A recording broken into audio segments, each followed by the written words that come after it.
কি মা, মাছ কি ভাজা হয়ে গেছে? তা আমি কি ভাজতেছো? আলুর মধ্যে টমেটো কি করে?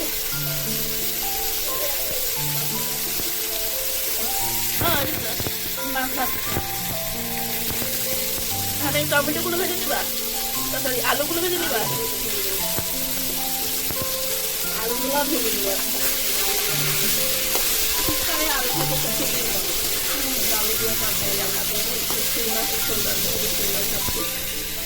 একটা শিং মাছ বিশাল বড়।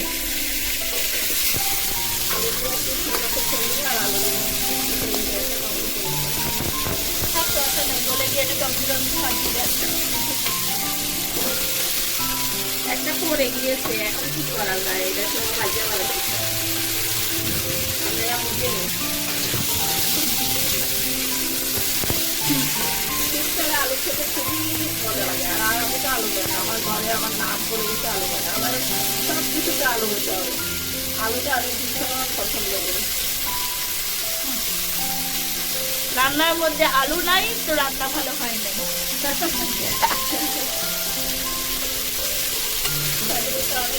আলু খাইবে, কিছু করার নেই। মা এখানে কি দিলাম?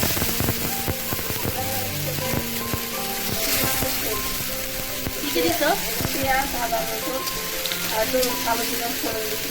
তেজপাতা দিলে দেখলাম। তেজপাতাও দিচ্ছি, কাঁচামরিচও দিচ্ছি। এখন এটা একটু কষায় আসলে তারপর মাছগুলো দিলে তার ধ্বংস দিয়ে দেবো। মরিচ গুঁড়া মরিচ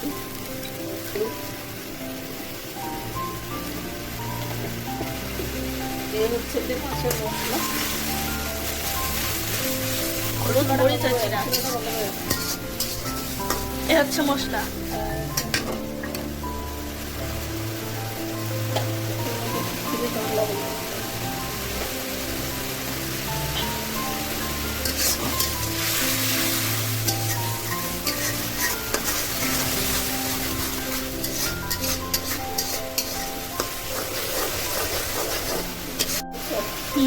এখন আলুগুলো দিয়ে দেবো। আলুগুলো তো ভাজাই আছে, সব আলু দেবো না, এখানে কিছু আলু ফুলটা দিতে যাবে।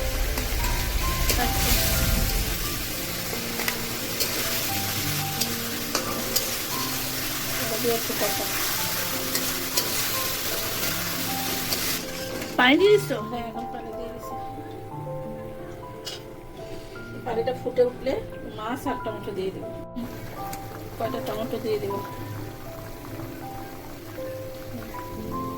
সব দিবা না? না না, কিছু ইসের জন্য দিচ্ছি, ফুলকপির জন্য। হ্যাঁ, এই অল্প কয়টা টমেটো, কারণ মাছটা অল্প।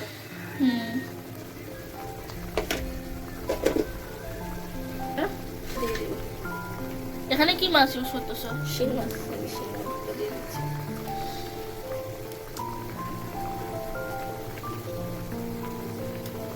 একটা শিং মাছ কত বড়? একটা শিং মাছের তো অনেকগুলো পিস হয়েছে। হ্যাঁ, অনেক বড় একটা শিং মাছ, সেজন্য এটা ই করতেছি।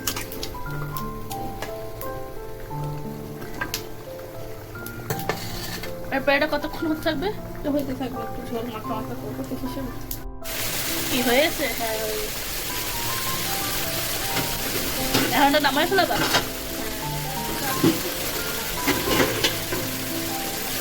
অফ করে দেবো, অফ করে রেখে দেবো।